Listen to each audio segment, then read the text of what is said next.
My name is Naomi Gale and I am a birth postnatal doula. I am also a holistic pelvic health specialist. And today I would love to talk to you about midwifery-led units and the importance of these and the importance of understanding exactly what it means to have a birth in a midwifery-led unit and the steps you can take to support yourself to continue to have access to the midwifery-led unit. So in the UK, there are plenty of these around. You might want to ask and talk about this with your midwife, but essentially, you will probably know and be aware if you have access to one in your local area. Basically, what you're looking for is a space that is midwifery-led and it is not the labour ward. So you can have things like gas and air, but you would not be able to access things like an epidural. You would have a midwife with you at all times, and often there's others supporting them as well and doing secondary checks.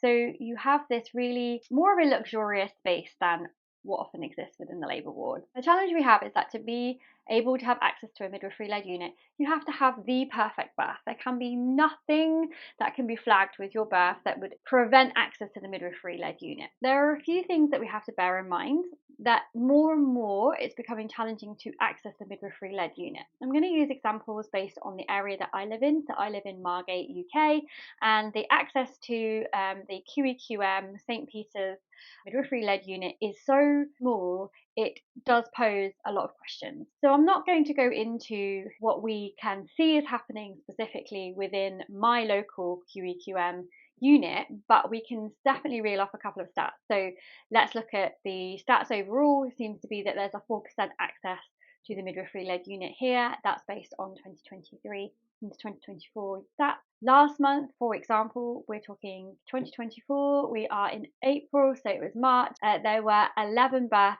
overall in the QEQM midwifery-led unit. There were about 500 births within East Kent in the month, still giving us around that same percentage of access. And one of those births was one of my mums. So I have a really full standpoint to come at it to talk to you about this today. That is a very low number of births that are existing within the midwifery-led unit.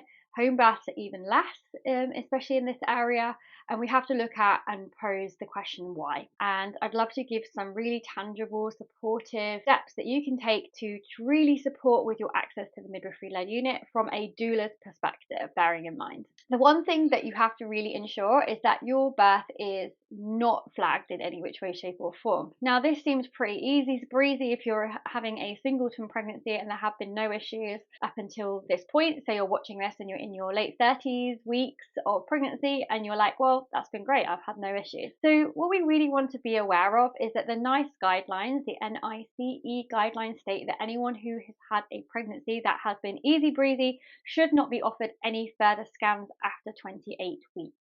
However, we exist in a system now where they are really encouraging more and more scans willy-nilly, and they will scan for anything and everything that they could possibly think of. Yes, of course, they are in a system and they're having to cover themselves within this system.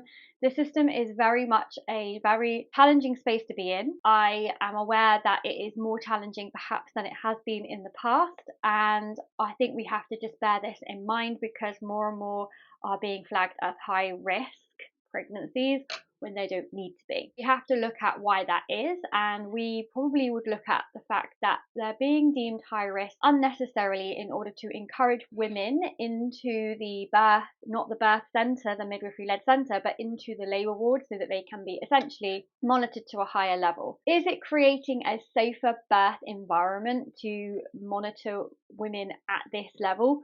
No, it is not. Is it creating less stillbirths? No, it is not. Where is the safest place to give birth? It is home, and then the next option would be the midwifery-led unit. So how do we ensure that we support ourselves to continue access to the midwifery-led unit? So we need to ensure that we don't become a high-risk pregnancy by going for unnecessary scans. So you have to understand your right, and you have to understand that you are not needing any other scans after your initial scans. Only would you go for a scan if you were concerned about the baby in any which way, shape or form. And that's where it comes down to you coming back into the body and trusting in your knowing and trusting in your body and trusting in the movements of the baby and checking in with the baby and really checking in, really being aware of what you and your baby's rhythms are. No one else can do that for you. And so it's really important that you spend time with that and acknowledging that you know more about you and your baby than anybody else at this point, because you have got to this point in your pregnancy, got to really be in awe of the fact that you've grown an actual human being for this amount of time. How can you continue to come back into the body and come back into the rhythms with you and your baby? If there is anything that you're concerned about, to know that the access to a scan is there and access to the midwife is there, but do you need to go for a scan, for example, because the baby is measuring big, when actually when we look at the stats, a baby measuring big cannot be really found via a scan, and we end up in a situation where we start getting things like, is there, for example, a good example is baby might be measuring big, do we think there may be some kind of diabetes chat that needs to happen? And all of this can become very, very unnecessary and can then create a high risk pregnancy unnecessarily, and then the baby is born and the baby wasn't that big anyway, because actually the scan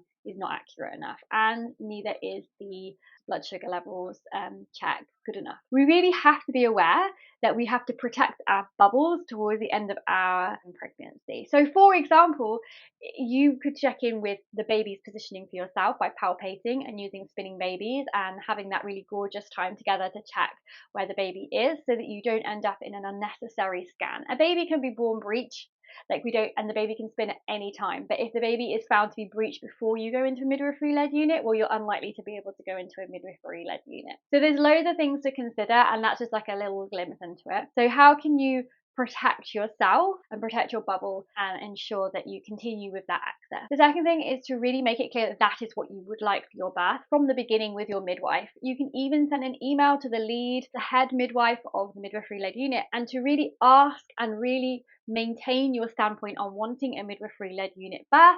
And if that isn't available, is there a room within the labour ward that you can request that is nicer? So for example, in the QEQM space, there's a room 8, and room 8 has a gorgeous pool and more space and doesn't feel like the other rooms. You would request that you would have access to room 8. If those rooms are not available, that you would request to be moved as soon as possible. We are aware that at the moment, as I record this in 2024, there is closures, for example, the QEQM midwifery-led unit. I don't know, and I can't speak to hospitals across the country. It is really important to ask, is there any closures ever to this space? And ask them frankly, and ask them for stats on how many births are existing. And if the births are low, if there's a low number of births that exist within that space, asking them why. Because if you don't prep yourself for the fact that you won't have a midwifery-led unit birth, then when you're in labour and suddenly you ring and they say it's not open, there's no beds, whatever it might be, you have to be able to remain within your birth consciousness and not switch into consciousness and suddenly lose the birth journey that you're on because you're so worried about the logistics. You have to prep yourself for every single eventuality. That's so important, and that allows you to remain within that birth consciousness space so that your partner can continue to support you with the decisions that need to be made moving forward. So at QEQM, they often close for staff shortages, and they will close and they will basically use those staff members for the labour ward. So if the labour ward becomes busy, those staff members will be on the labour ward. So we really have to be aware these spaces exist and are a gift to exist, but to enter into them and have a birth there is very unicorn-esque at the moment. And how can you protect yourself within that? Another way of doing this is to not go in too early within labour. So obviously to be checking, is it 4-1-1? So is it those 4 contractions a minute apart for an hour? Even taking it down to less than 3-1-1 if you would like to do that, and just really checking in with yourself. When do you feel that you could go in? How close do you live? All those kind of chats need to happen with you and your partner, because then what you're allowing for is the phoning up and being like, hey, is there a bed? Is it open? If there isn't, can you stay home for a little bit longer? And then would you be able to ring a bit later and then ring and be like, now is there a bed available? For example, if somebody has had the baby and is still in that room, then you could be checking in and being like, well, do you think there would be a bed available at any time soon? It's really just gatekeeping that space of how you can navigate the timing of going in to try and ensure that you have that space within the MLU. Of course, this isn't always possible if you're going to be in a quick labour. If you're feeling like you kind of want to go in, but you could stay home for a bit longer, could you just ring up and check in? Let them know that you're in labour, let them know you're looking for the MLU, asking them what that looks like right now, and really just being aware that you can gatekeep that space as much as possible. Hopefully those steps really support. My final really great tip would be to have a doula. A lot of us question what a doula is. I have a video on what a doula is, and a doula can really support you with questions and support you with something that might crop up later on in the pregnancy, and of course support you postnatally with everything that occurred, especially if you end up in a space that you don't want to be in, and really giving that beautiful debrief time. A lot of people think that exists within the midwife space at the moment. Fortunately, their time that they have to support is limited. Space is becoming more and more challenging, and doulas are becoming more and more of a gift. I would definitely highly recommend looking into finding the perfect doula for you to support you, especially if you're looking to have a midwifery-led unit or a home birth, because they can be an absolute godsend in that time and really support you with all of that support that you might need around the gatekeeping of the MLU or home birthing space are just there, just that like rock that we all need within that time. And I also just really advocate for a lot of things around the doula chat, because I think a lot of us haven't thought about it. A lot of us are thinking about spending the money on it, but I always look at this as the most, like, you will never ever be able to claim this space back for yourself ever again. So this is a one-time thing,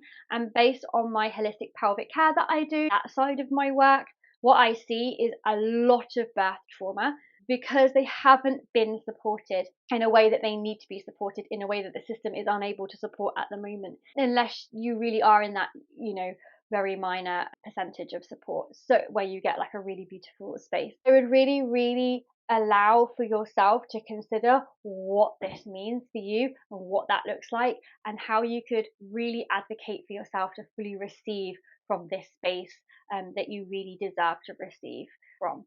So I'm hoping that really helps, and I'm always an email away with any further support. Sending love.